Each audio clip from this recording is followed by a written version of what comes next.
Hi, Ellie. Thank you for joining. All right. There. One piece of hair that just won't sit. There we go. Hello, Marty. You are actually second, but you are among the first.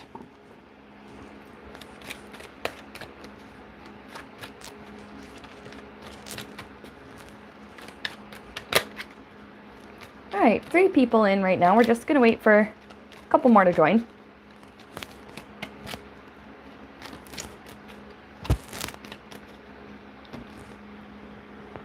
Is there better light if I pull that? Well, okay. Just a sec.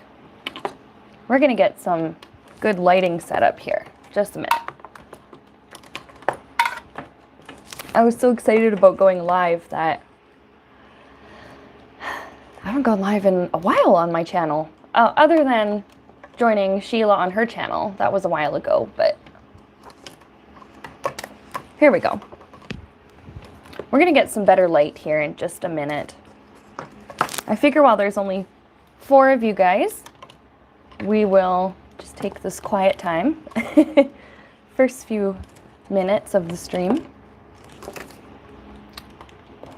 And we'll figure this out so that the rest of our stream can look good. All right. Hello, Allison. She says hello from the UK. Ah, nice. Thanks for joining us today. Okay. Just give me a second.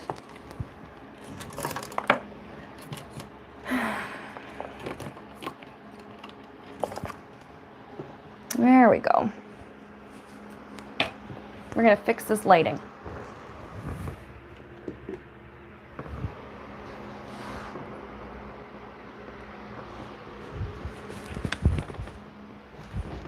I'm going to use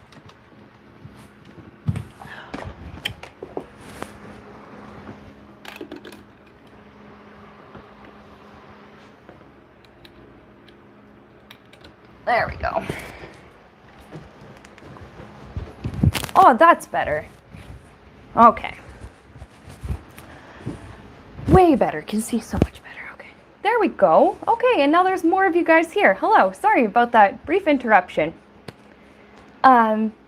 Yes, I am doing really well. I see one of you guys, Ellie. Thank you for asking. I'm doing great. I hope you guys are all doing awesome too. Usually I have all my stuff together before the stream, but I was so excited and I thought, well, there's enough sunlight, it'll look fine, that I just wanted to get going, but no, this looks way better. Okay. And you know what, gotta do something while I'm waiting for everyone to join. Hello, we got Candace and Little Sparrow. Oh, thank you. She says, cute braid. Thank you, my boyfriend really likes it too. He said it was very pretty this morning.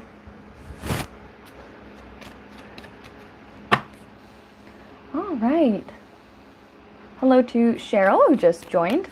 We got 10 in the chat already and 15 thumbs up. Thank you, guys. All right. So you guys had a lot of really good, weird questions. And in that community post, also thank you to the other readers who shared that post. I think Johnny shared it. I can't remember if it was him or if it was Red Lentil, but I can't remember. Either way, thanks. So I have a bunch written down. Oh, thank you, Johnny. Yes. That really helped because some of the questions that, like, I was collecting questions last night and was like, okay, here's a bunch of good ones. And then you shared the post, and then some people were asking really good questions this morning. So I think, first of all, somebody was asking, and again, I forgot to write down your usernames. Like last time I tried to remember to do that.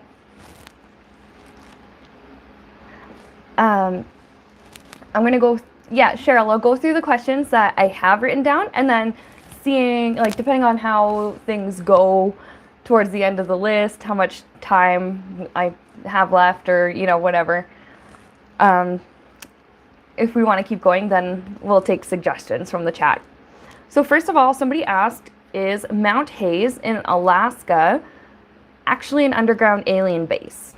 And they said, this person was saying that the locals tend to think so. And a remote viewer who worked for the government says so too. Second question is about imaginary friends. Like, what are they? Are they spirit guides? Why did they come to us? The viewer who sent me that question actually had a really fascinating story that goes along with why she's asking it. Long story short, she had an imaginary friend when she was a little kid up until about age 5. And then I think later in life was doing research. Well, I think this imaginary friend was named Harriet. She didn't know anybody with that name. And then I think when she was older, she was doing family history research or something and found an ancestor with the name Harriet. And so she was wondering, was that a coincidence? Was there something to that? So kind of the purpose of imaginary friends and who they are. Well, Ellie says it's only adults who call them imaginary. You know what? That's a good point. That's a very good point. I had imaginary friends when I was little too. And I knew, like, obviously that it wasn't, one of my imaginary friends was a raccoon named Jackson. I knew he wasn't like actually there, but he felt real. Anyways, next question is, why did people do human and animal sacrifices? And then this person mentioned the example of, in the Bible times, Abraham and Isaac, the story where apparently God told Abraham, hey, go take your son up to the top of the mountain and you got to sacrifice him for me. Okay, thanks. And, of course, Abraham is like, okay, what the heck? And then actually, like, doesn't sacrifice his son, doesn't end up killing him because God sort of swoops in at the last second and goes, okay, no, this was just a test, just testing your faith. Don't actually do this. Look, there's a ram over there in the bush. Just kill that instead. Wondering, like, what the heck is with that? Why did people do that? Why did they think that God demanded that kind of sacrifice? And I mean, there's lots of civilizations and different gods and stuff that people have done sacrifices to. I guess just like, why? Why did people do that? That's, to us, like, nowadays, that just seems so morbid and kind of sad.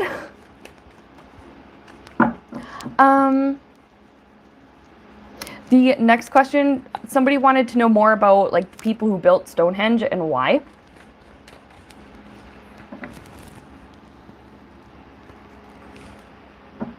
And then, do aliens have something to do with human evolution? Did they ever at one point breed or insert DNA into humans?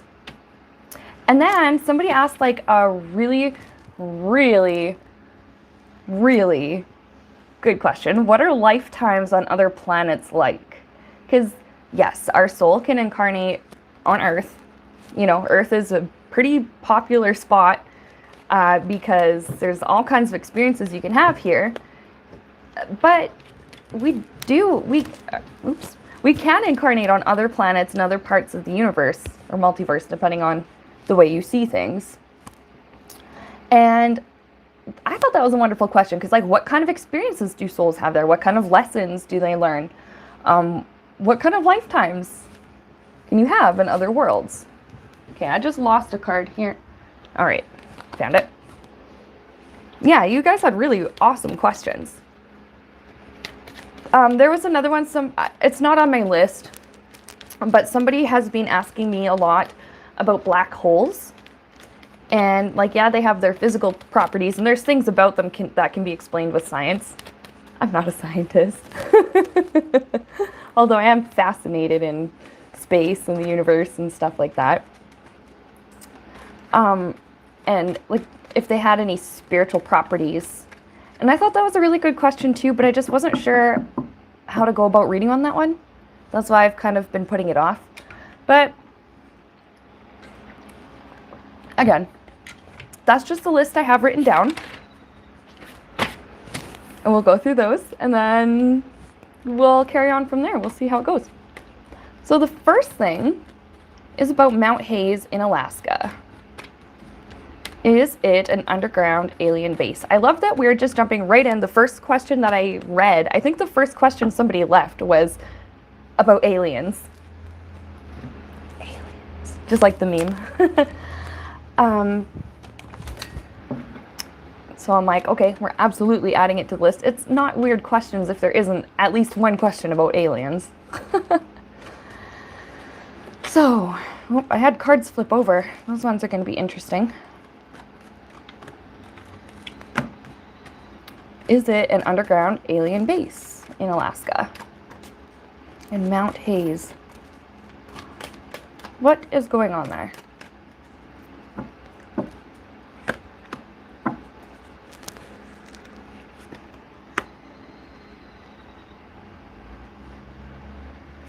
I heard the word hive come in.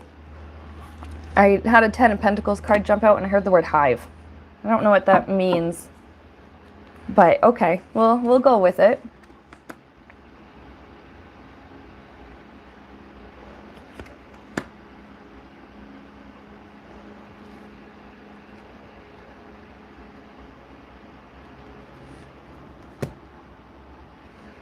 Okay. Sorry.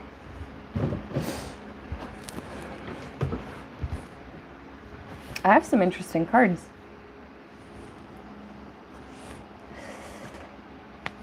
I have the Eight of Wands, and this is like swift movement, but the mental image I was seeing was lots of little, like, in the distance, they would look like little blips of light, just in kind of a group, and they just whoosh, kind of swoop down into, I don't know what this Mount Hayes looks like. I don't think I've seen pictures of it. I try not to do too much research before I do these readings, because I always want to compare the insights and stuff that comes in with stuff I end up finding out later.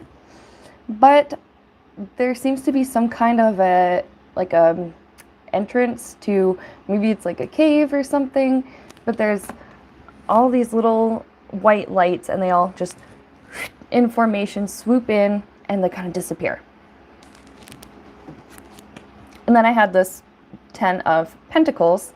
This is talking about like intergenerational well-being and or just intergenerational matters, and then I was hearing the word hive. So I think there's somebody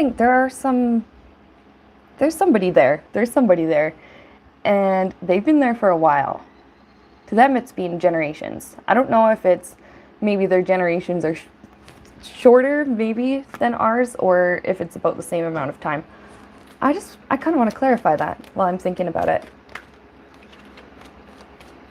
Ellie says a bat cave for spirit lights. Maybe.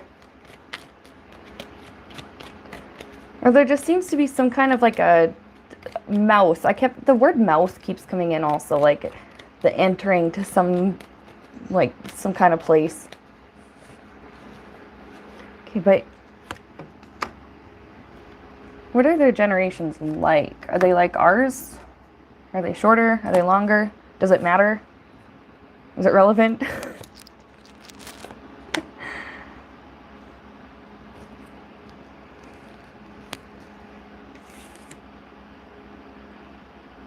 They mature a lot faster. They grow and mature a lot faster than people. What's their lifespan like? I want to know. What's their lifespan like? How long are their generations? Because they grow and mature quickly.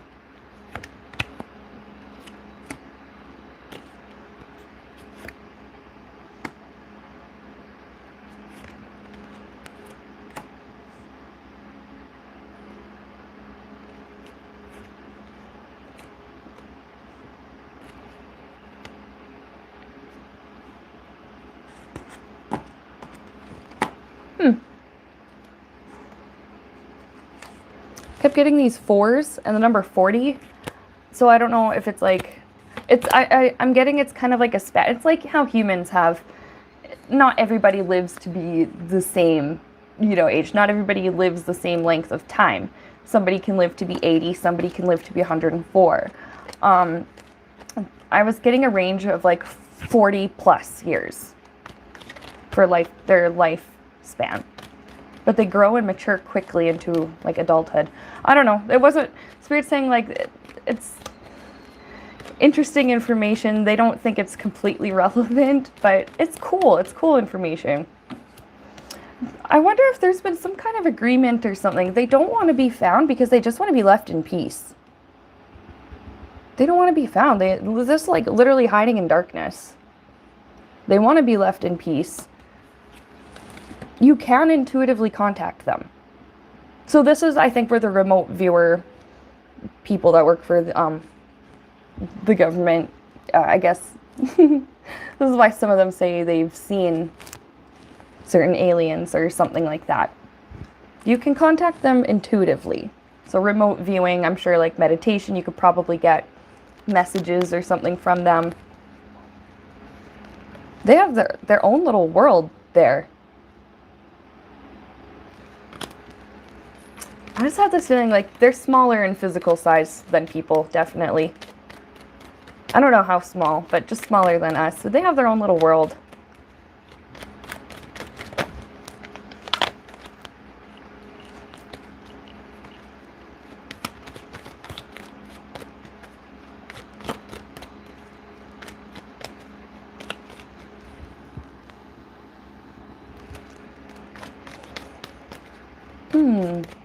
Anything else?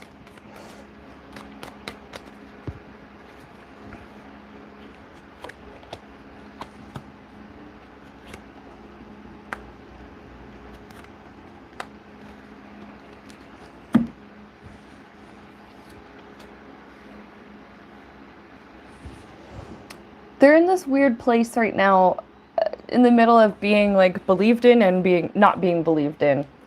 And they found protection in people kind of not believing in them because, you know, how they just want to be left in peace. But they also kind of worry.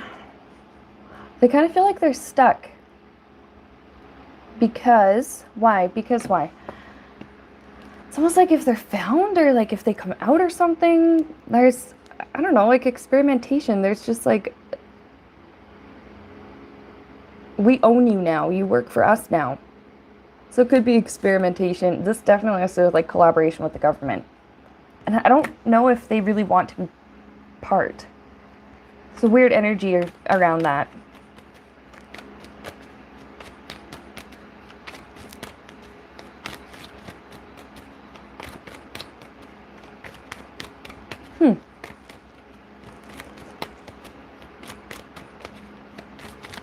Why are they there? That's what I want to know. Why are they there? I mean, they want to be left alone and they seem chill enough. The energy is, there's nothing hostile really about them that I'm picking up. They just want to be left in peace.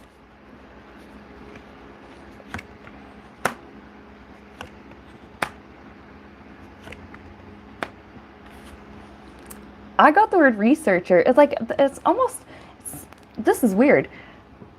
It's almost like initially they came, it's like they're scientists. They came to study us or something. They came here to study because they wanted to share the information back home.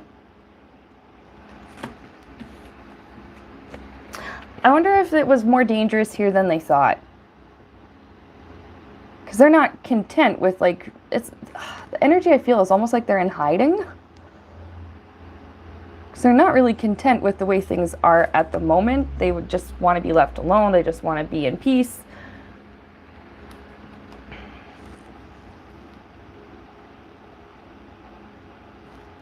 And they're just like up against a lot of danger. Contending with local wildlife, maybe? Jeez. Well, okay, there's something I want to know. I don't know what kind of, how intelligent or whatever this question is going to be, but if we were to find them or come across them, I dropped a card, just a minute. If we were to find them or come across them, would we be able to see them just with our naked eye, or is there something about them that, like, are they more spiritual? Do they have a physical manifestation? Because if they did, then I can, you know, my my little like quip about the local wildlife might actually be true, but do they have a physical manifestation, or are they more spiritual in nature?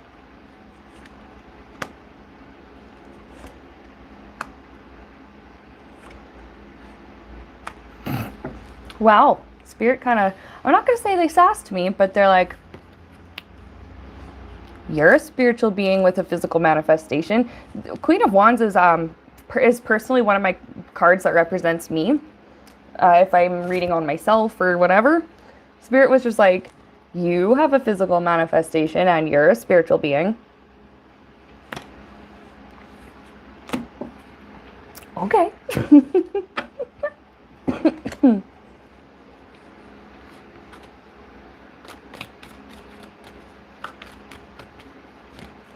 I don't even have like a mental image of what they look like. Excuse me.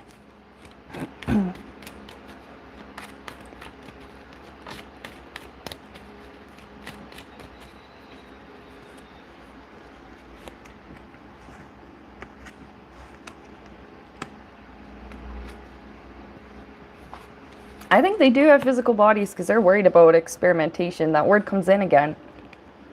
There's their insecurity. They're like holding on, you know, maybe to each other, but to safety. Worried about, because I think it's happened before.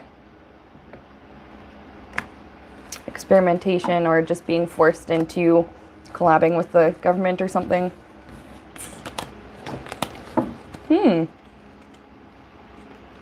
Okay, well, anything else to say about that, Spirit? Because it seems like there's aliens. There's something. There's some beings there. Are they okay? What do they want to do? What are their plans? Because, I mean, they came here for, like, research purposes, it seems. Kind of got stuck living. Yeah, that stuck card. They got stuck here. Hiding. Do they feel kind of safe with each other? They feel safe in hiding?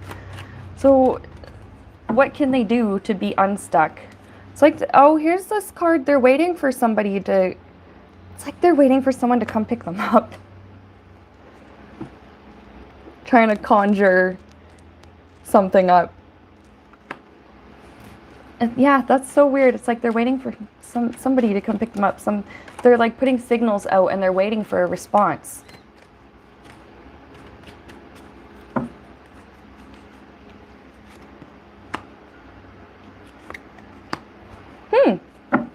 Okay, I'm going to clarify this one card. Hang on.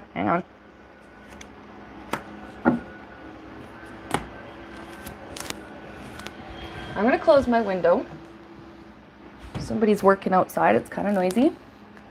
Yeah, and you know what? Allison has a point. She says she feels bad for them, and I was kind of feeling like that too. But here they're in constant spiritual communication with, I guess maybe it would be like their family or their... I don't know. It would be others of their kind. Something is going to come balance the situation. Someone is going to come work this situation out. So I wanted to clarify, like, what's going on? Ellie says aliens waiting for their version of the second coming. That's funny. I like that. That's funny. There's either like a gift from somebody in a position of power or like an opportunity.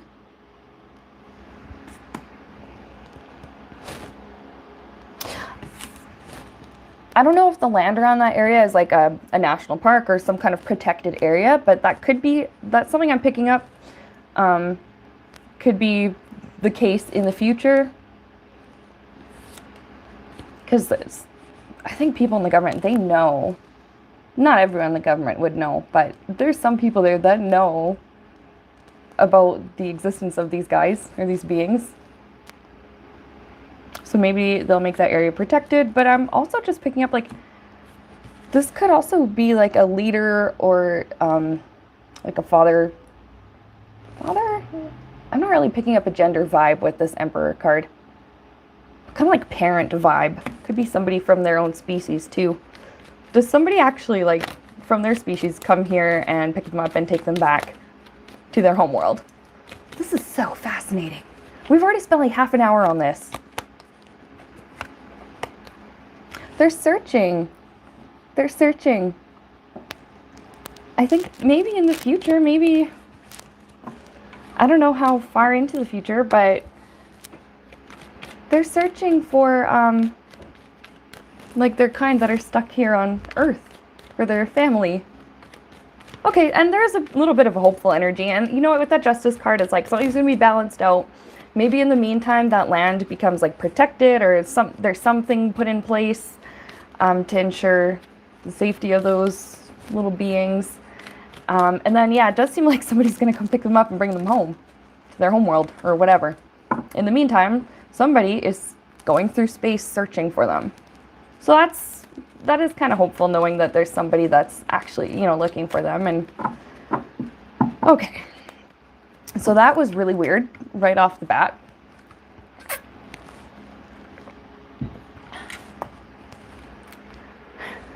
So I think we're going to move into our next question, which is about imaginary friends. What is that all about? Because, okay, I was saying, like, when I was little, I actually had a lot of different imaginary friends. Most of them took on the form of cartoon characters or fictional characters, like Jackson the Raccoon. He was actually from a Canadian show called Crazy Quilt. That was a kid's show. It was about arts and crafts and stuff, and he was a little raccoon puppet, and I really liked him. So I guess there was just an energy that was around me, and I just assigned his attributes to the being that was around me. I also grew up watching VeggieTales. I was born in the mid-90s, so early 2000s, VeggieTales was kind of a big deal, especially if you were a Christian kid growing up. And they had Bob the Tomato and Larry the Cucumber, and for a couple of years when I was a little kid, they were my imaginary friends. And it's like, my imaginary friends, they felt so real to me, even though I told myself, well, they're not real because they're just cartoon characters.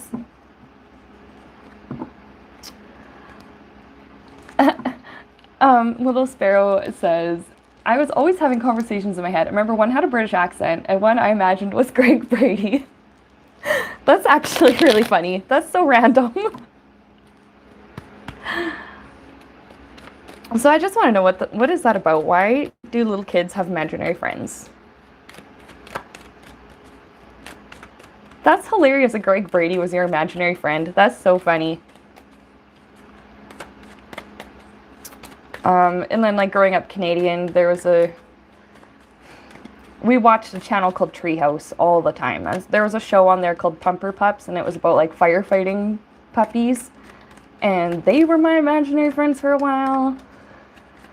But I already kind of have a suspicion about imaginary friends, but I want to know what these cards have to say. I just want to know what Spirit has to say.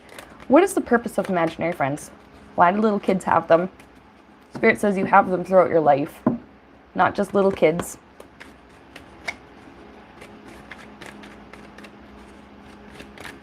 Okay.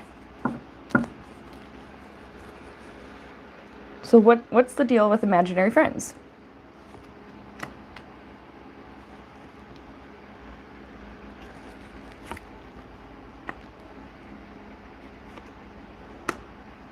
Oh.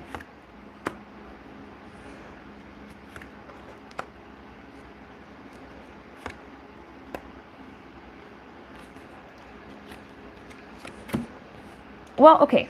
There's going to be a couple of different reasons for this. Spirit just is going to show me one of them first.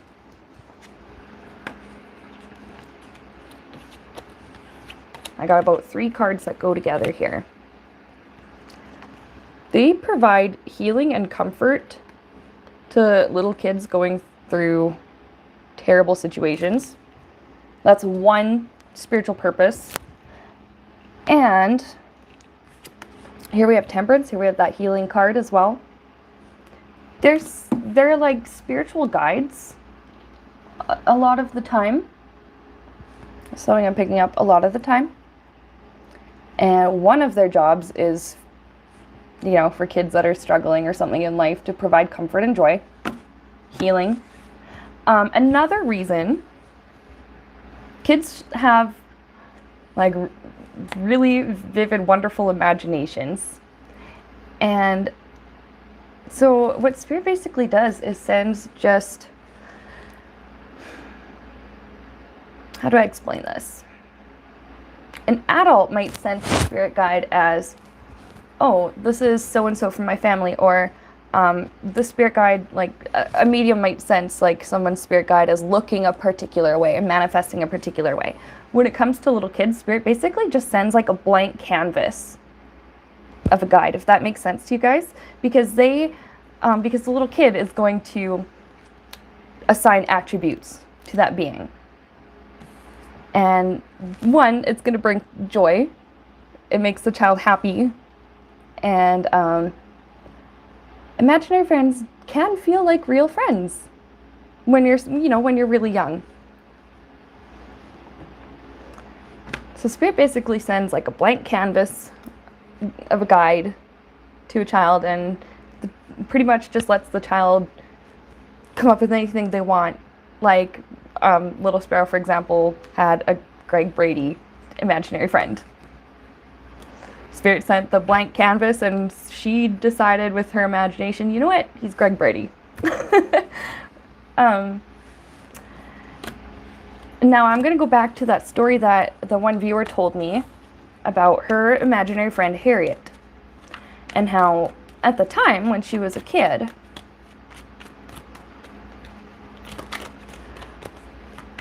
she didn't know anybody named Harriet. And then I was telling you guys about that when she was older, found out that there was an ancestor named Harriet. So what was that about, Spirit? What was your take on that? Ooh, there are great cards here.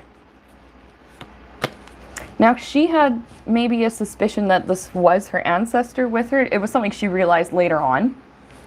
And Spirit's saying yes. Okay, 10 of Cups, happy family.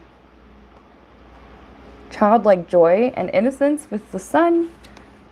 Pride and optimism with the Star. And somebody looking after her even after death. So yeah, sometimes it can be ancestors that come to you or to the child, and maybe instead of being a blank canvas, they actually come to the child like as, the soul of, I was your grandma, or I was your auntie, or I was your whatever. Show themselves the way they want the child to see them.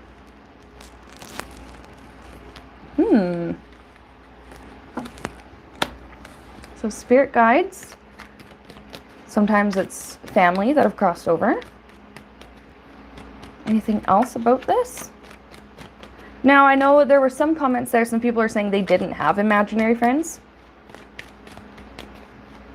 Why does every child have them or not? I'm hearing one, they do, but it depends on your ability to listen. And by listen, I think this is just referring to having the mind opened. Usually children are they don't have those filters yet of this is real, this is not real, you should believe in this, you shouldn't believe in this. But some people have these filters drilled into them very, very early in life. And I'm not an expert on these things, but this is just insight that is coming in right now. Some people, there's a conflict card here. Let's see. Confusion, conflict. Yeah, some people sort of grow up in environments where, because of certain things going on, they have filters in place like early on. If that makes sense. Somebody else here is saying, I don't recall imaginary friends, but I do recall making up stories as a way to calm myself.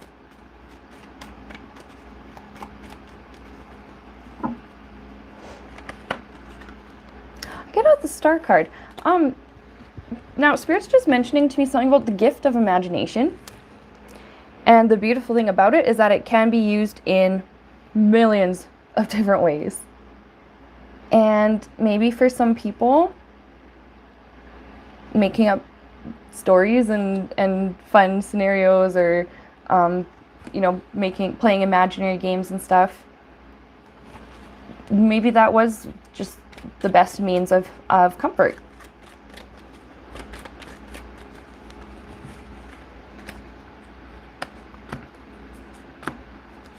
Okay, so then I want to know, now of course as we grow up, we kind of have those filters in place. Well, I believe this, I don't believe in this. I think this is real, I don't think this is real. Why do imaginary friends go away?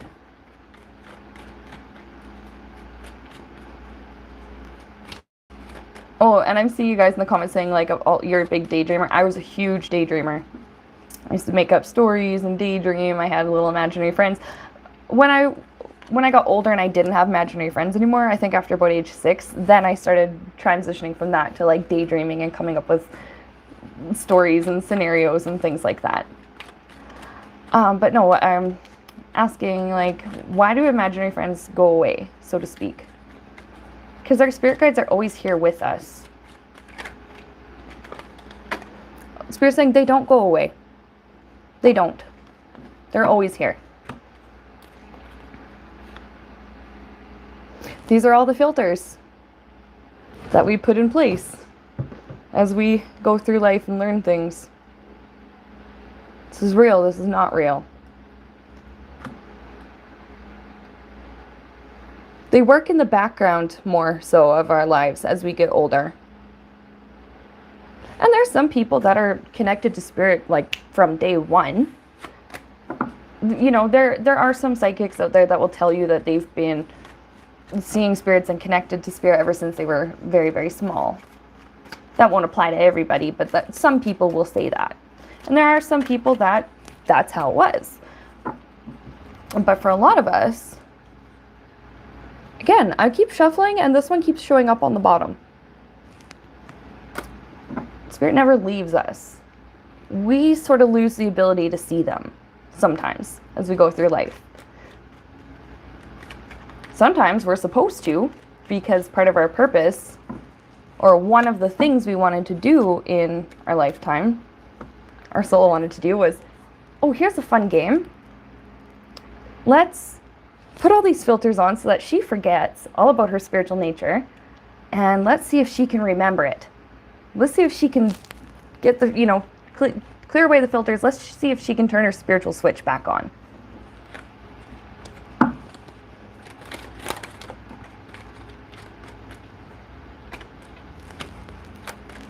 So our imaginary friends or our spirit guides, they never leave. Sometimes they just sort of change form. Different ones may come in and out as needed, depending on what you're going through in life. Sometimes different ancestors will be around you.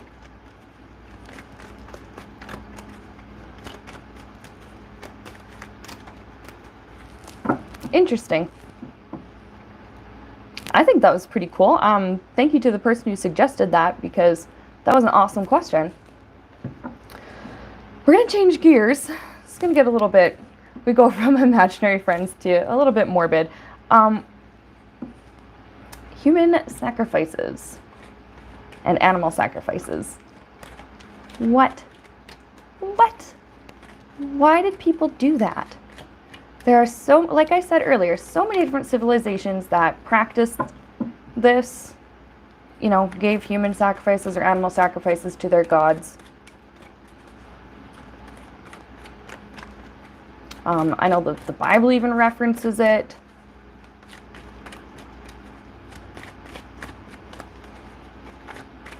Maybe not so much the human sacrifices, but the Bible does often reference, especially in the Old Testament, animal sacrifices, and then of course the story about Abraham and Isaac.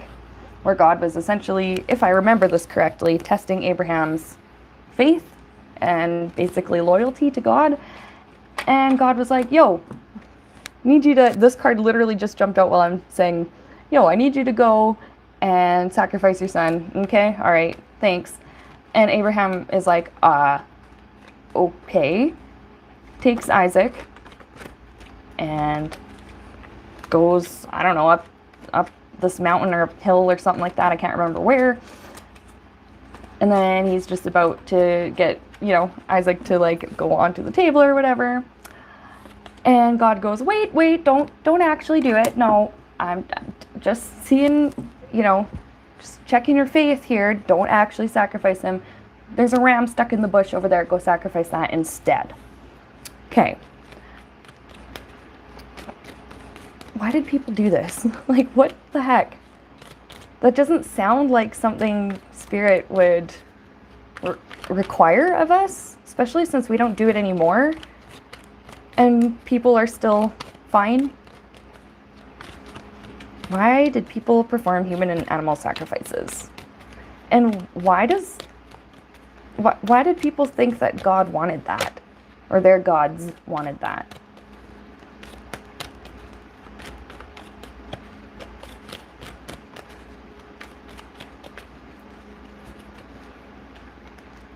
First of all, this has to do with,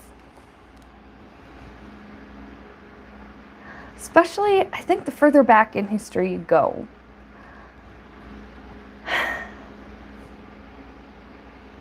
a different understanding of life, different understanding of the world, still, no, what am I trying to say? Let's see. Oh, okay. So you're saying still, like, really into the third density, a lot of people, and especially like I said, ancient civilizations and stuff, were very concerned with the 3D aspects of life on Earth, survival, basic needs, physical needs, things like that. Now, humanity's kind of at a point where we can focus on our spiritual needs and self-actualization and things. But in the past, they had like kind of an uncertainty. Some people had a just very strong uncertainty about like why things happened, why things were the way they were. Sometimes why weather phenomena happened, sometimes just why accidents or other bad things happened.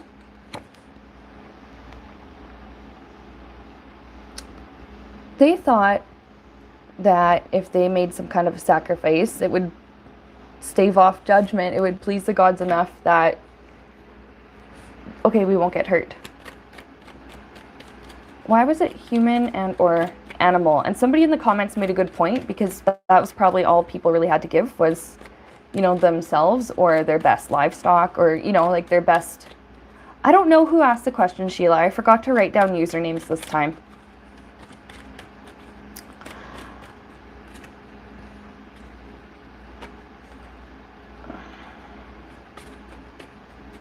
Okay, let's see.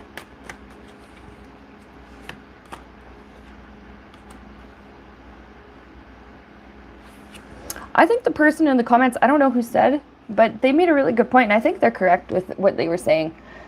They wanted to give their best away, like give their best to the gods. So sometimes that was, like your first child for some people, or it was your best calf, or your, I don't know, like your finest produce. Maybe you grew a garden, or you farmed like vegetables and stuff. Maybe you gave some of your best.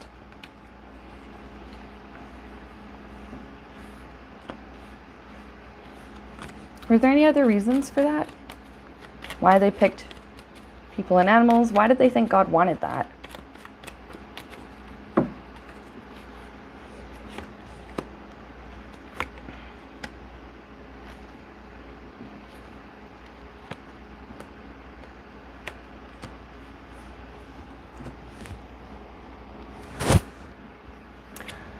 A lot of these ancient civilizations, they didn't see it as evil, or they didn't see it as murder or anything back then.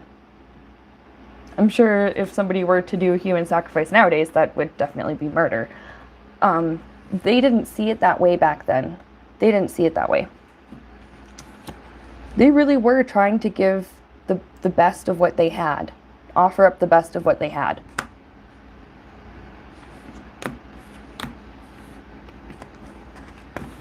That which meant the most to them, if it meant that it would please whoever they thought was up there controlling the weather or controlling circumstances. Weird.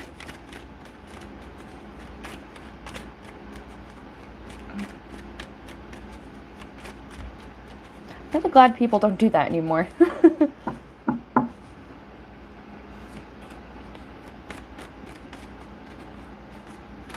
Was it ever a requirement? Spirit, was it ever a requirement? Did people ever actually have to, or did they just think they had to?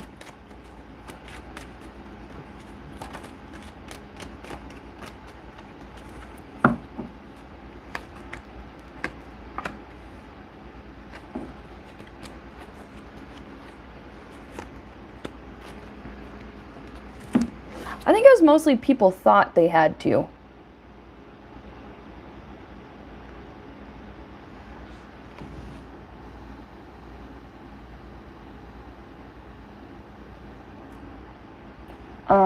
We have, back then, I'm trying to read comments. Back then, some people thought winter was a punishment and not a season. There are stories in the Bible of people giving less than satisfactory offerings and feeling punished afterwards. Yeah, and some people just thought they had to. It was never really a requirement. They thought they had to. For like magic purposes or witchcraft or whatever you want to call it, purposes, they used animals or animal blood or animal parts in their practices. And then eventually, I guess people realized as they started to learn more about the world, maybe more about how the climate in their area worked or how seasons worked or things like that, I had that Eight of Cups there, they started kind of walking away from, okay, well, we don't actually have to do this. Okay. It's like, oh, okay, maybe, it gets really cold because this always happens every however many days of the year. So eventually, yeah, the more people started learning about their world, the less they were practicing their sacrifices because they eventually stopped feeling like they had to. It was Spirit saying it was never really a requirement, but they just thought they had to. Aaron says, explains why so many young people were sacrificed. They were sacrificing the cream of the crop.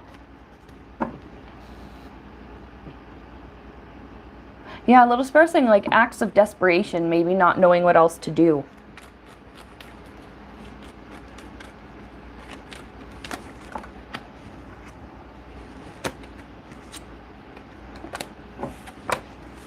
And that could be. Well, and having certain things happen and it affects you so bad and not understanding why it's happening. And when you understand why something's happening, it kind of gives you maybe like better preparedness for it, especially if it's something like, how people didn't really understand things like winter and stuff. If they didn't understand why it was happening or didn't understand that it was something that was just natural and always happens every time the earth goes around, they wouldn't know how to be prepared. But when they do have that understanding, it makes it easier to prepare. And then it's like, okay, so God wasn't mad at us. It's just something that happens. Okay. People started to realize that as time went on and started to really not feel the need for animal sacrifices. Or people, for that matter.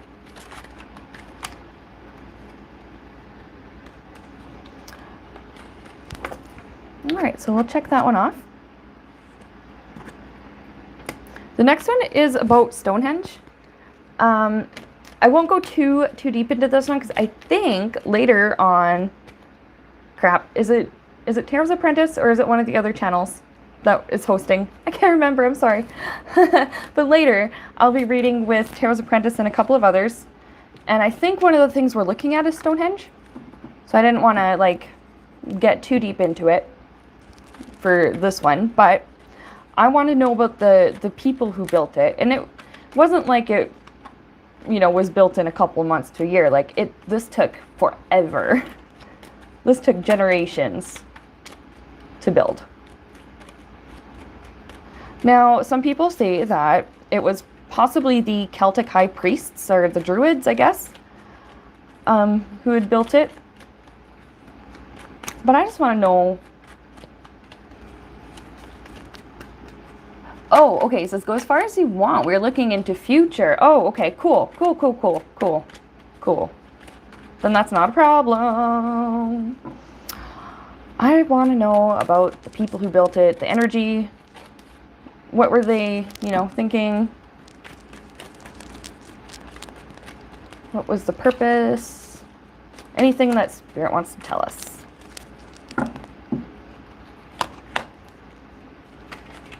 I already have 2 major arcana cards. I'll show you in a second.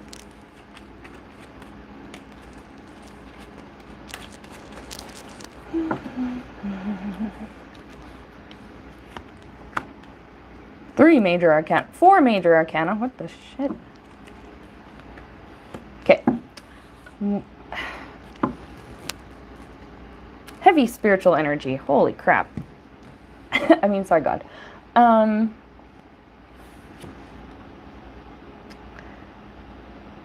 Okay, magician, first of all, magical properties. This place must have had multiple purposes. I feel like it had multiple purposes. It's like a place to practice was something that I just heard come in. A place to practice.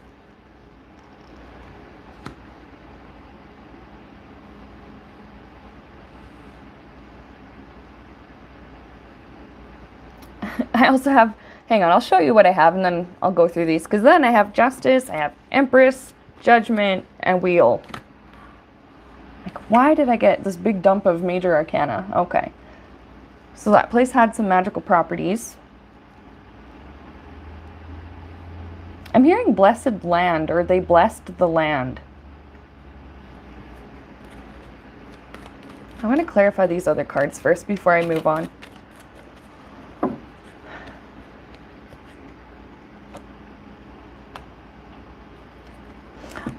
I think it was also meant like as a place to go to communicate with the gods or communicate with Spirit, because I clarified Justice with 2 of Swords, indecision, stalemate. Justice is usually about finding the solution or having things kind of go back into balance, back to normal. I think it was a place people could go for guidance, try and connect with their deities, and practice some magic or practice their whatever craft it was.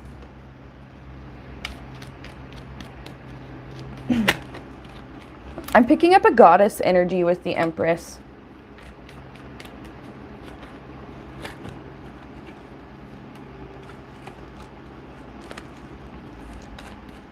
Was it built for a goddess?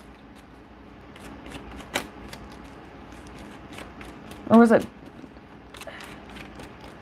No, it's not like one particular deity. There's like just this huge energy. Oh, thank you, Larry, for your super chat. Thank you for that. I really love seeing that. I love everybody's support. Okay, but there's a goddess energy and the name Bridget comes in. I don't know. Maybe she was a goddess, or maybe that's like a name. Maybe it would translate to Bridget or something. I don't know. A goddess that people, maybe she's somebody that they worshipped during that time or prayed to, made offerings to or something.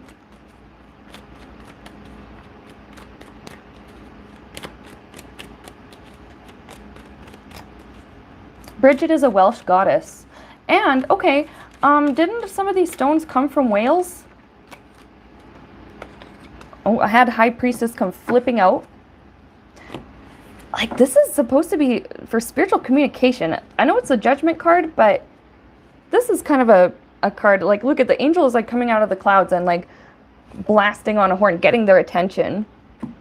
I think this has to do with spirit communication. Like, that's so fascinating. Definitely has something to do with the goddess Bridget. I think others, but Bridget just really stands out. I want to clarify. Wheel of Fortune. Didn't totally clarify that one.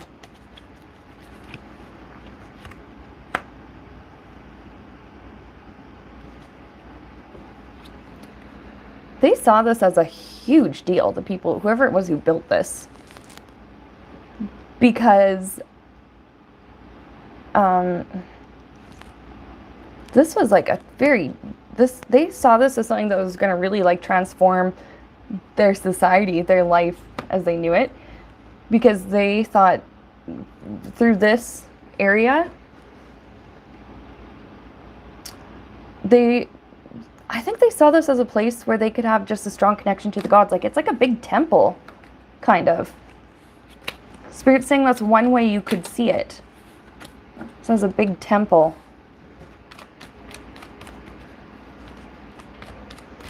But there's, like, apparently it has so many other properties to it. Like, some people think that it was used as like a big calendar or something.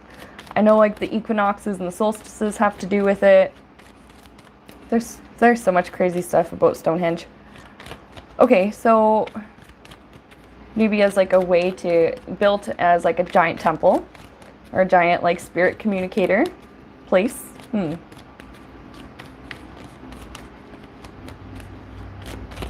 How they built it. Yeah, no kidding.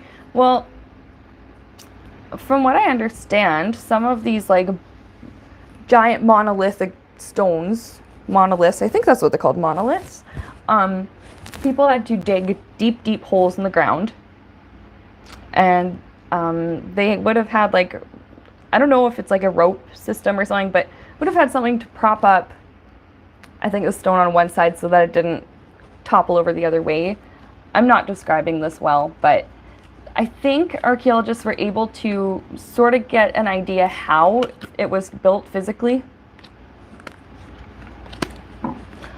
Why did they take the like, okay, because Stonehenge, it's on Salisbury Plain, and that's in England, I think.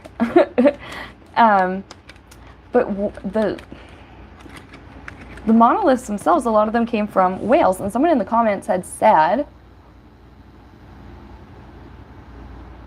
somebody said, blue stone from the Preseli Mountains.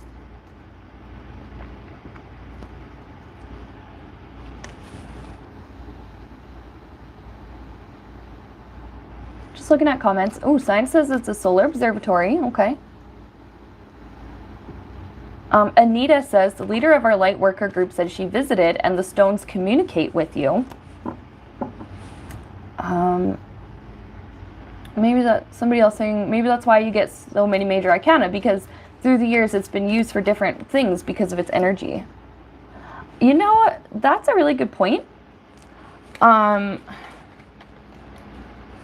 you know, with that much, yeah, that much history, that much, there's so much residual energy that lingers. It's ancient. I'm just getting, it's a quote from a TV show. I don't know what show it is, but a spirit just threw it into my head. It's, a thing can be two things. Can have multifaceted. I think that was part of its purpose, too. It was just, it's, I'm just pulling cards here, just a sec.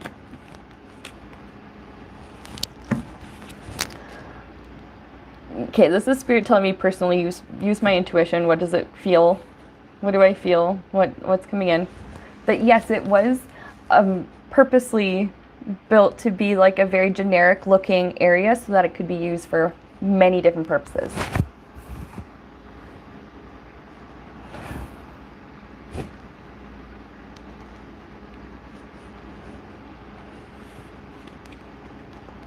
Ellie says, no longer accessible at the solstice. National Trust has made it inaccessible to the public. If I'm right, you can still go to Salisbury Plain. You can still see it from a distance. I thought I saw pictures where like they kind of have it roped off or fenced off or something.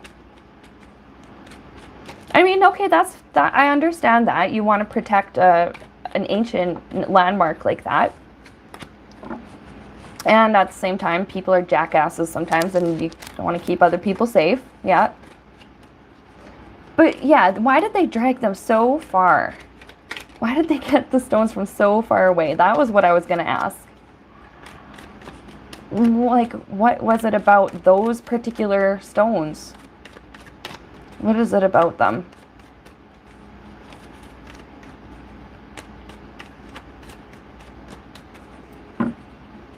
What is it about them?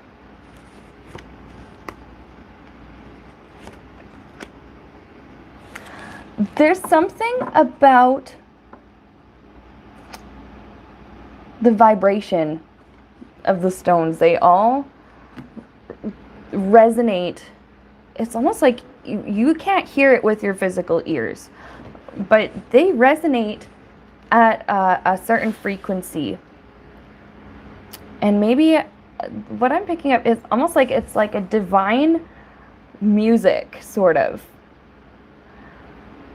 One resonates, and it's at like really, really low frequencies. You can't hear it. But Spirit's trying to show it to me. One vibrates at a certain frequency. The next one vibrates, it's slightly different, but it's almost like a harmony. If you're talking about it like musical, one vibrates at this frequency, the next one vibrates at a slightly different one, but they harmonize. And it's like that for all of the stones. It's like they all feed off each other. It's really weird. Just the way that they all vibrate. They all harmonize. Their energy harmonizes. It's the best way I can put it. They all kind of play off of each other.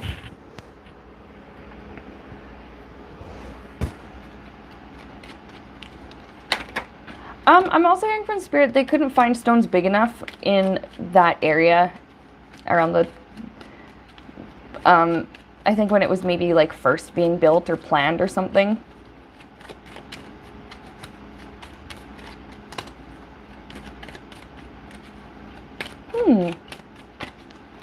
That's cool.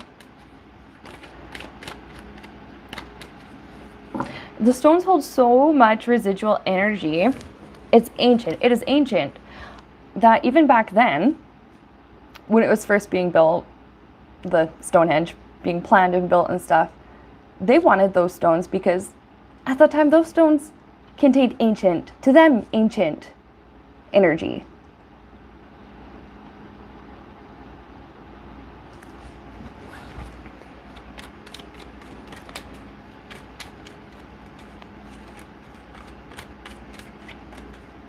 It's fascinating. They wanted those particular ones because of their vibrational resonance. How would they... Okay, no, I was going to ask, how would they know this? Spirit saying, you know, that these druids, they would have used their intuitive senses, just like I'm doing right now, and just like our, you know, modern psychics and stuff do.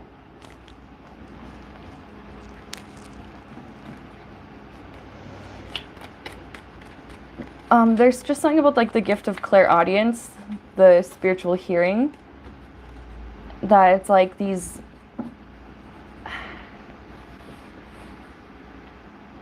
It's so interesting because like, and I'm not picking up that the labor was maybe not entirely done by slaves. Maybe slavery was involved. Some people speculate that maybe it was, and that's how it was built. You know how like the pyramids were kind of built that way and stuff.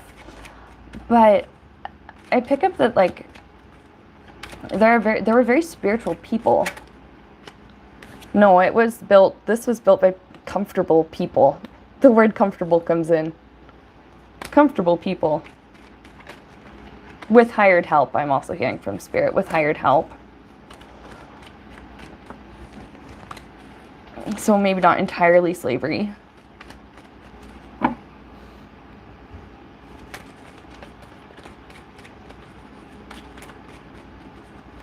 So what about nowadays? Because it's, you know, you can't really access it. It's a historical site.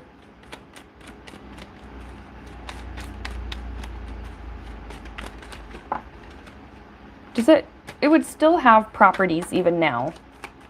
But Spirit, what do you think about that? Is it being utilized to its best potential?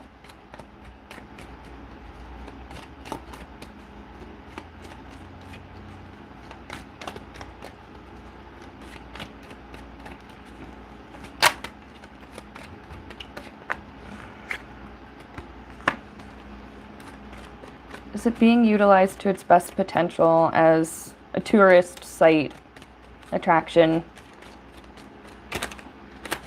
place like that?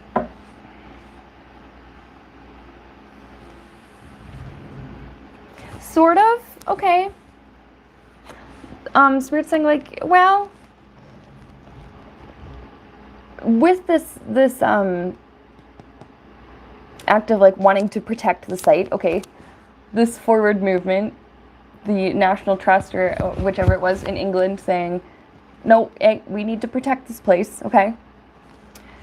It does keep the stones. I like how this is almost shaped like one of their, you know, one of their little arches. It keeps them, their physical well-being intact. People aren't allowed to go over there and, you know, graffiti the rocks or do stupid stuff like that.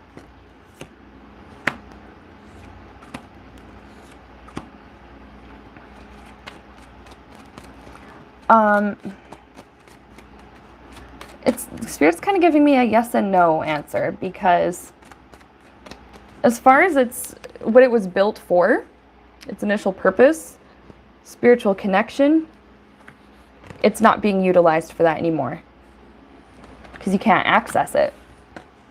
You can't physically touch it. You can't go there. It's very protected. So in a way, you know, it's being preserved, and Spirit likes that, because maybe in the future, who knows, but yeah, it's not being used to its like 100% potential, like what it was initially meant for. People aren't going there and using it as a temple or as a calendar or stuff like that anymore.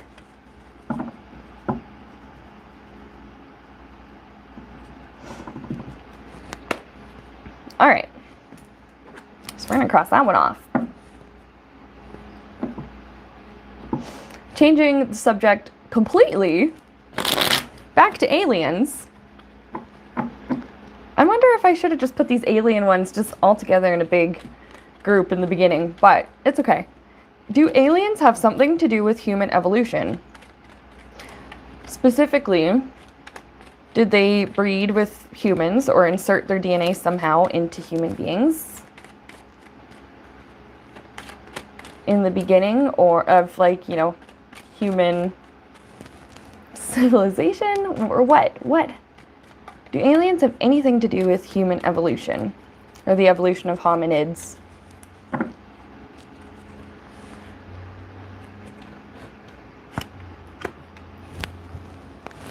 Oh, little sparrow, thank you. She says she likes my eyeshadow, sparkly. I can't remember off the top of my head, but what type it is, but it came from Walmart or the drugstore, something like that. Okay, but aliens and human evolution. All right.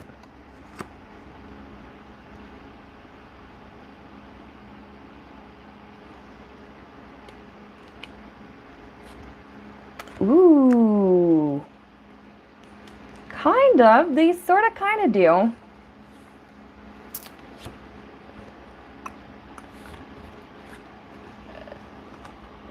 They know there's like, we would call them aliens, but beings out there that know that human beings have so much potential.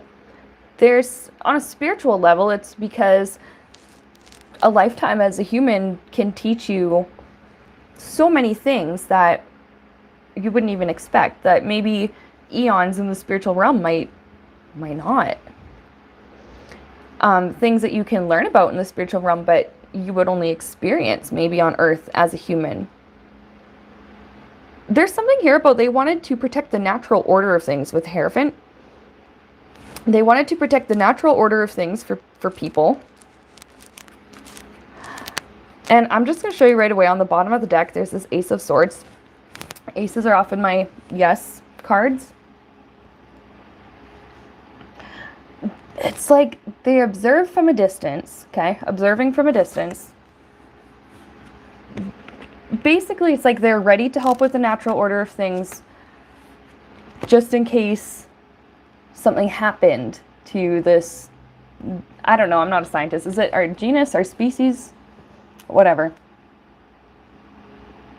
In case anything happened to us, because here was the star potential, of the potential for the type of existence humans can have and the type of soul lessons that we can learn. Do aliens have anything to do with the branching off of the different hominids? You know, we had like Homo sapiens, which is us, and then there's like the Neanderthals, and there's like the they named her Lucy Australopithecus, I think, things like that. Do aliens have anything to do with all of these different groups of, you know, hominid beings? What am I trying to ask? You know how we had all of those and nowadays we just have Homo sapiens, okay? That narrowing down.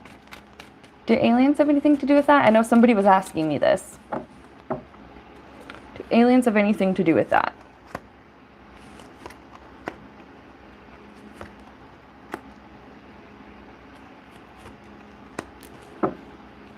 Not really. Again, it's something they watched from a distance. I kept hearing the natural selection of your world. I don't really know what that means.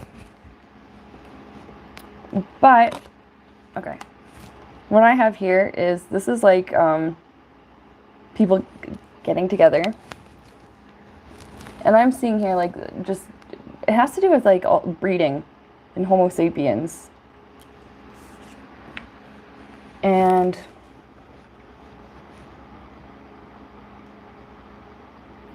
I don't really know what it is, but maybe just, they just kind of watched our genetic like evolution, maybe just more, there was more interbreeding with Homo sapiens or something like that. I don't know. Strange. But anyways, I have the Knight of Pentacles in reverse, and this like breeding process, very reliable for Homo sapiens, but maybe for others, maybe like some of their, you know, the interbreeding and stuff, maybe some of their what is the word I'm looking for? Where, you know, you start off with like two very different, maybe different looking beings or something, and over the generations, like it changes, that kind of evolution. I don't know, but the Spirit's saying that like it was just very natural. Little Sparrow says different models to see what sticks, maybe. But aliens didn't directly have an effect on like Homo sapiens becoming like the, I guess I would say, default human.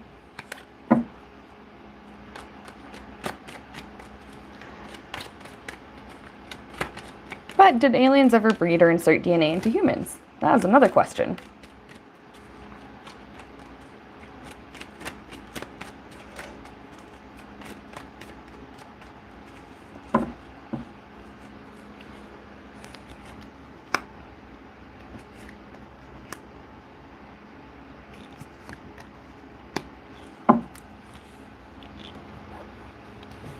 Now, there have been all kind of like legends and stories and There's all kinds of information out there. A lot of it can be conflicting because there are people who will have stories of being abducted by aliens or being impregnated by aliens. There's some people who will definitely say that that happened to them.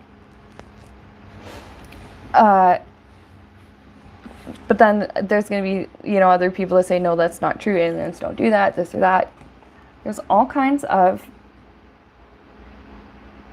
Why does the word misinformation come in? It's just all like confusing information.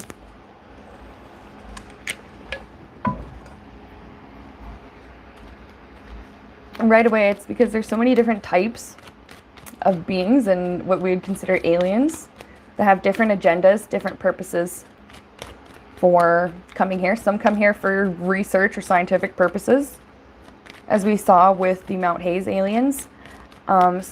Maybe some did come here with bad intentions.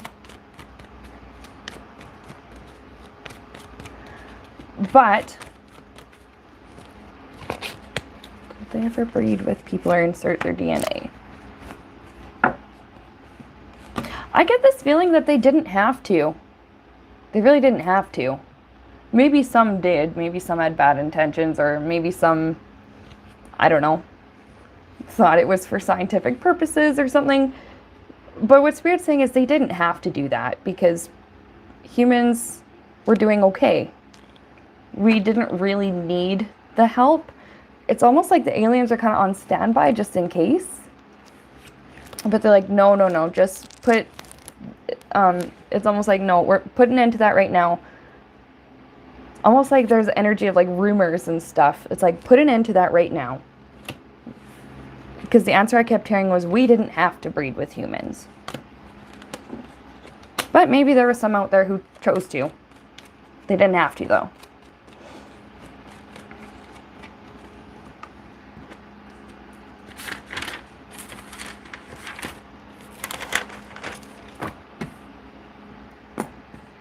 Okay.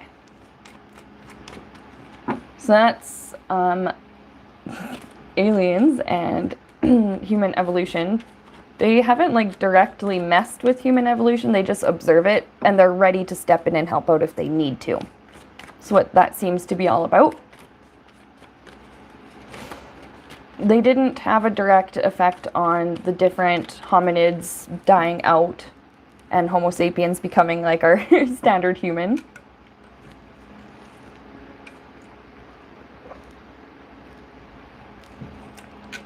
Oh, thank you guys. You guys in the comments are so nice talking about my makeup and stuff.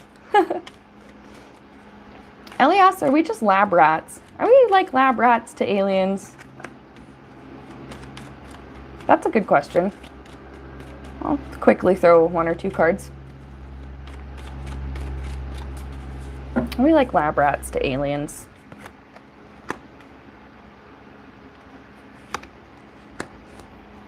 Not really. Not really. It's not the same energy. They don't, and I don't like using this word even to describe lab animals or anything. They don't see humans as like disposable. I feel horrible using that word, but you know how like there's an abundance for science or for scientists, like I'm sure that they have ways of getting lots of different mice and rats and stuff like that, you know? How they've kind of gotten abundance to, or an access to abundance of those. Aliens don't necessarily see us that way. We're a very strange and unknown kind of subject. They would see, a lot of them would see us as the weird aliens. Some of them are kind of hesitant to approach us. I think a lot of it may have to do with human history and how humans have a tendency for things like violence and war and stuff like that. But I don't see why other civilizations, alien and stuff, wouldn't have that either. But like, we're just so strange and unknown to them that we're almost like a great opportunity for them to expand their knowledge of their universe. They see us as like a valuable resource to learn from.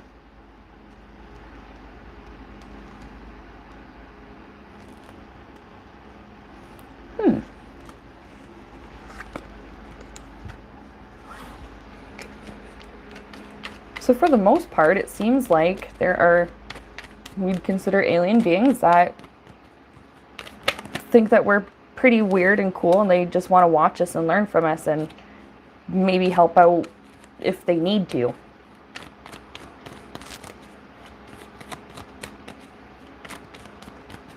And I'm hearing it from Spirit, they respect our humanity. They respect our humanity.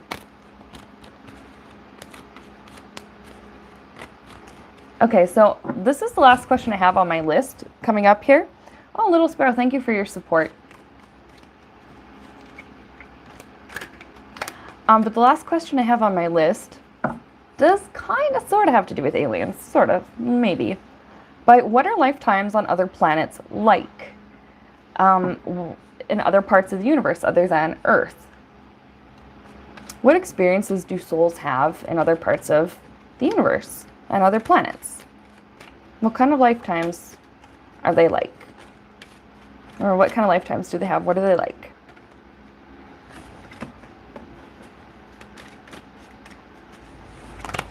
Okay.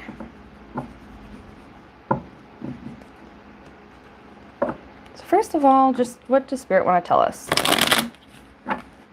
Any fun facts? Anything interesting? Okay, Six of Pentacles keeps coming up. I keep shuffling it back into the deck and it keeps coming up. So give, oh, I got the Magician flipped out. So some kind of like give and take of something. We'll get into this in a second.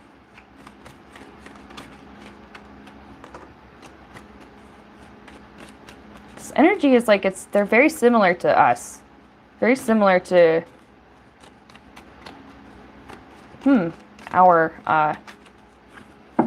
our experiences.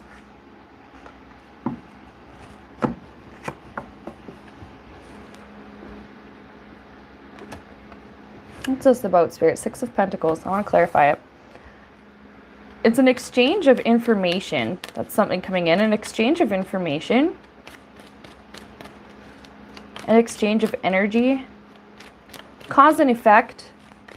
Cause and effect still applies in other worlds. The law of cause and effect. Exchange of energy, exchange of information.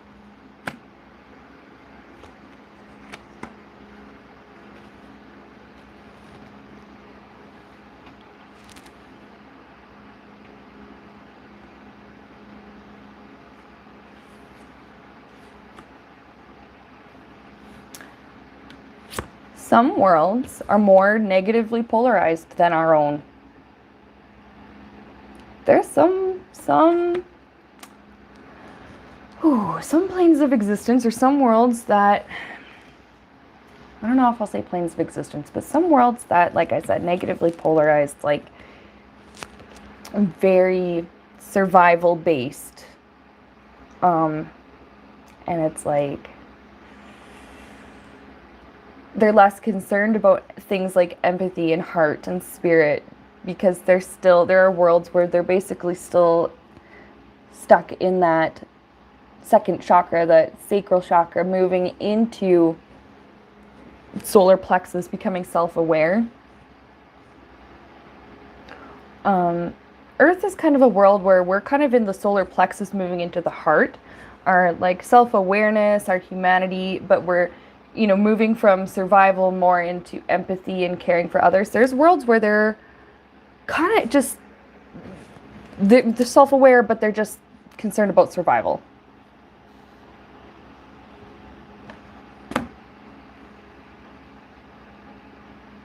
So there are worlds with really, like, where you could have really dark experiences.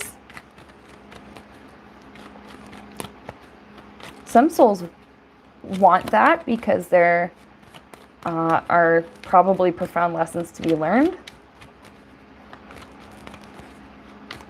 What else, Spirit? Well, okay, there's some worlds. Now it's not all bad.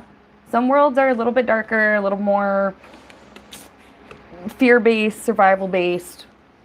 Some worlds are more advanced than ours, and magic, and like its metaphysical properties and stuff are a huge central part of the experience there.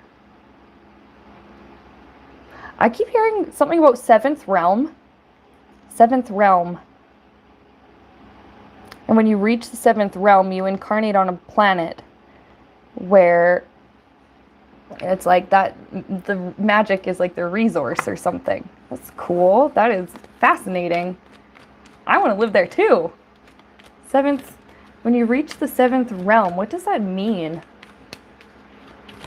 It's a plane of existence.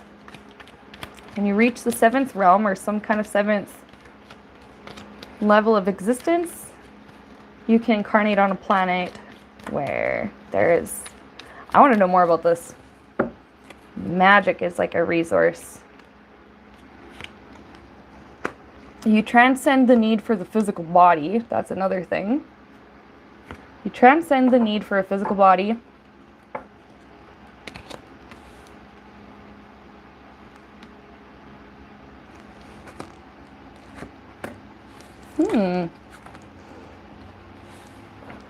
There's a lot to do with like creating your reality on that planet. Creating it. Now we do that here on Earth. You know, there's things like the law of attraction or just whatever, however you understand it, where what we put out to the universe comes back to us, and we can sort of create our reality by like making goals and by changing the way we think, changing our mindset, changing our vibration, things like that. It's kind of different there. I don't know what it is, but they like literally get to create their lives using magic, and they study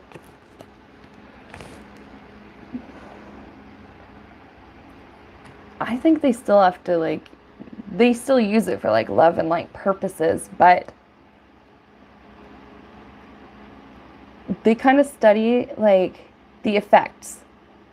Okay, so how did this help, or how did this, and the magic that they do, yes, they create their own realities, but some of the magic they do in this seventh realm planet, they do for like other beings out in the universe.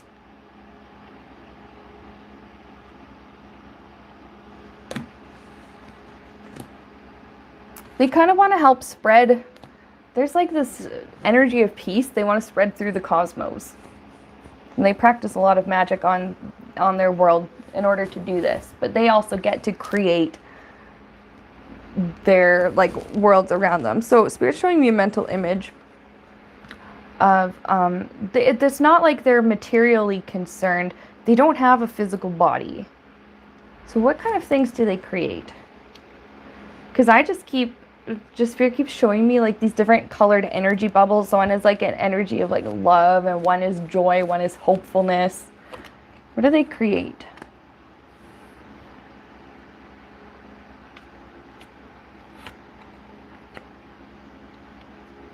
I also hear from Spirit, they have activities and pleasures that they enjoy as well. And I have 5 of Wands, and this is, in this case, it's not talking about conflict. It's talking about like sport almost.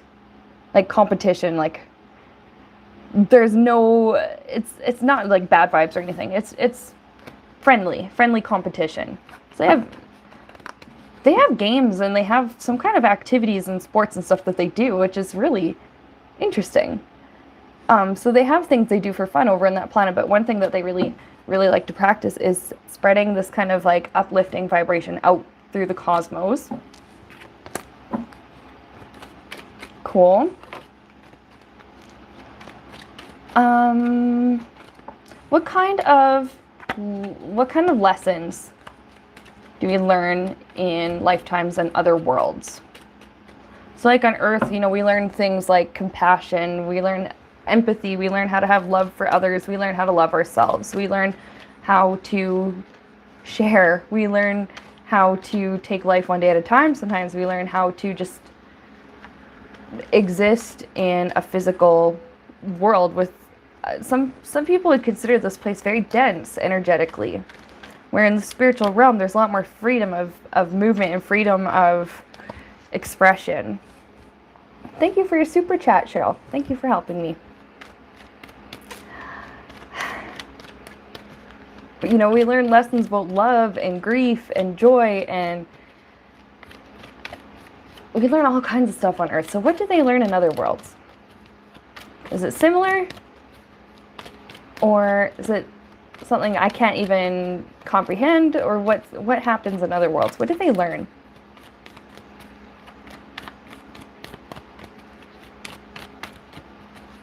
What did they learn?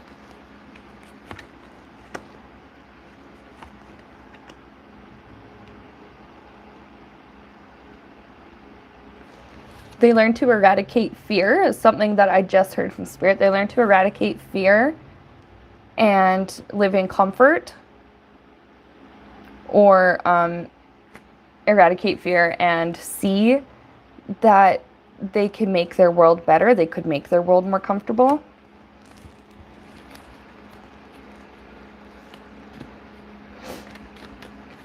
Growing spiritually.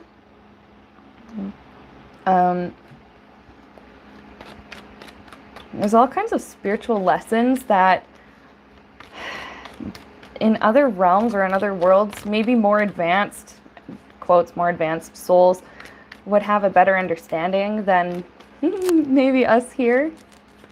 There's spiritual concepts that they learn in other lifetimes, in other worlds that we don't understand here, because maybe it just doesn't apply. Whoa, hang on.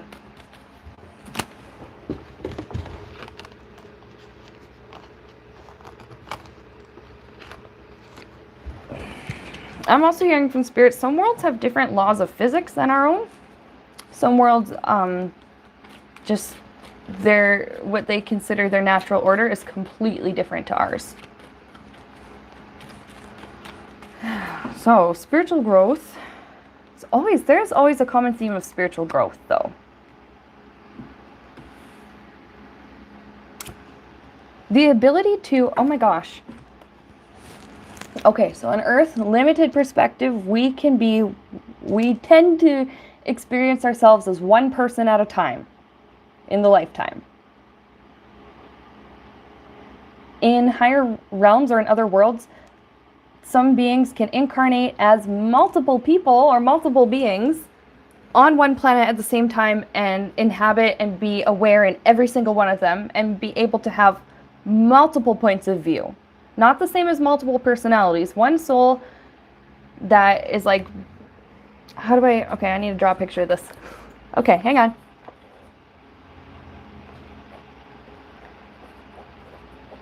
All right. Soul, okay? In a life on Earth, we generally perceive our life as being one person at a time. On other planets, other beings can, again, one soul can project multiple people or multiple beings at the same time in the same planet and be aware of them all. All at the same time. That's kind of cool. That's cool. We don't get to do that here. Not necessarily. They would look like, it could look like, for example, this is an 8 of Wands, so like, it could look like 8 completely different people. Spirit's showing me this in like how I could understand it in human terms. It would be like somebody incarnating to Earth, but instead of one baby being born to one set of parents or whatever, 8 different people from around the world, different colors, different ethnicity, different cultures, completely different lives, all the same soul, and that soul is aware of every single one at once. They can just be in all of those places at once. That's amazing. I can't wrap my head around that. Meanwhile, for us, it's like we perceive things one lifetime at a time in a very linear fashion, even though it doesn't necessarily work like that.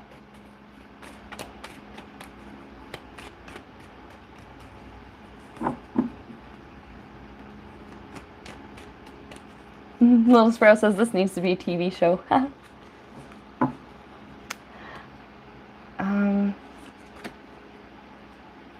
Let's see, what else?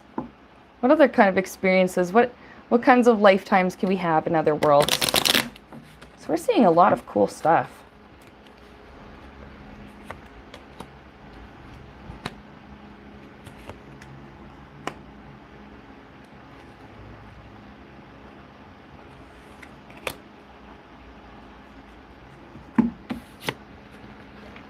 There are worlds that are full of, we would call them angels.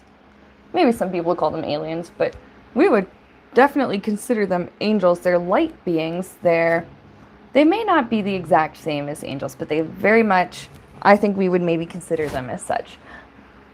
I see them, this mental image, they're very tall. The name Io comes in. Io has shown up before in readings. Is a spiritual being. And there's like really, really tall beings. They have like these long, they're showing up to me androgynous looking beings. They don't really have faces. They're just light. I can see where they have maybe his shoulders and torso, a long robe. You can't see the feet or anything like that. They don't necessarily have wings, but they're made completely of light. Some are like blue light, light blue. Some are kind of this like darker blue light. Some are like kind of this white. Some are purple. And there's a world where there's spiritual beings like that. I'm also seeing another world that's completely water. And it's also inhabited by spiritual beings. It's a world where there are water, like physical creatures and spiritual beings together. And it's like they have their own little ecosystem, and that planet is entirely water. So that's cool. So Spirit showed me like an angel planet. First of all, the angel planet, I don't know what it's called, but we would consider it a gas giant. There's no solid ground or anything. And then the second planet is just entirely water, and it has a mix of water creatures and spiritual creatures. That is amazing. Ellie says, are we still the only planet of free choice? Do you mean like where we get free will? We get to choose whatever we do?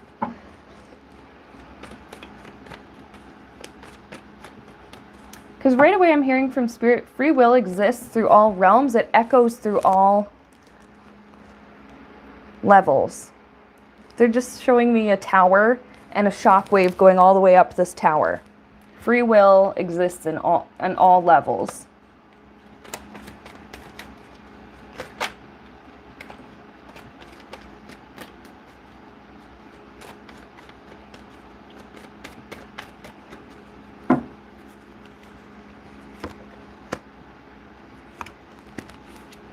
It would be unfair to not have free will. Spirit's saying that would be unfair, and it could harm the spiritual growth, because it's our choices that drive the plot or the story of our lives forward.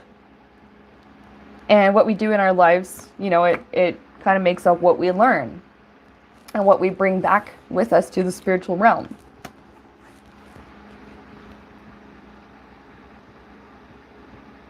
Renee says the multiple perspectives thing sounds like Sense8 on Netflix. Oh, actually, I've heard of that show. That's where like a bunch of people they're like telepathically linked or something. Anyways, that's cool. So there's so many different kinds of experiences that you can have in other worlds, other dimensions. And Spirit's saying that as we go through lives, we sort of tend to progress. It's almost like forever upwards. As we learn and grow as souls, like we just become stronger in our connection to Source, and spirits start to, or like souls start to incarnate in places where it's like, okay, well, I've learned all this stuff from Earth, and I don't want to harm people anymore. I don't want to cause misunderstandings. I really don't want to be involved with any kind of pain. And Spirit might go, okay, well, you can incarnate on this planet where Like, for example, once we work our way up, I'm not really sure which octave of existence or which realm of existence we're in now, but like when you work your way up to the 7th one, you get to incarnate on a planet where they practice magic and it sends positivity through the cosmos. They choose, they have free will, they could do what they want, but a lot of them just choose to be loving and kind. They don't want to cause pain. They don't want to experience it because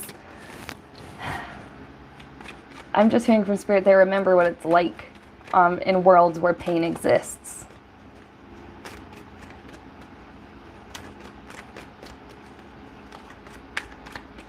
All right. Now, I think we've come to the end of weird questions for today. We're at just about 2 hours, and I think I am going to hop off. Now, you will see me, what time is it even? Oh, in Alberta, it's 20 to 3. So you'll see me in about 2 hours streaming with Tarot's Apprentice, Sacred Hawk Healing, I think. Oh gosh, and Red Lentil Healing. I'm so sorry if I got the one channel name wrong. It was somebody who's really, really new to me, and I still have to check out more of their stuff. Okay, but you guys know what I'm talking about. You'll see me a little bit later on, and with that, thank you for tuning in to this episode of Weird Questions. I think this was an awesome time. You guys have some really wonderful questions. I still have so many that I'm gonna keep in mind for next time's live stream. And with that, thank you for watching, and I'm going to see you guys later.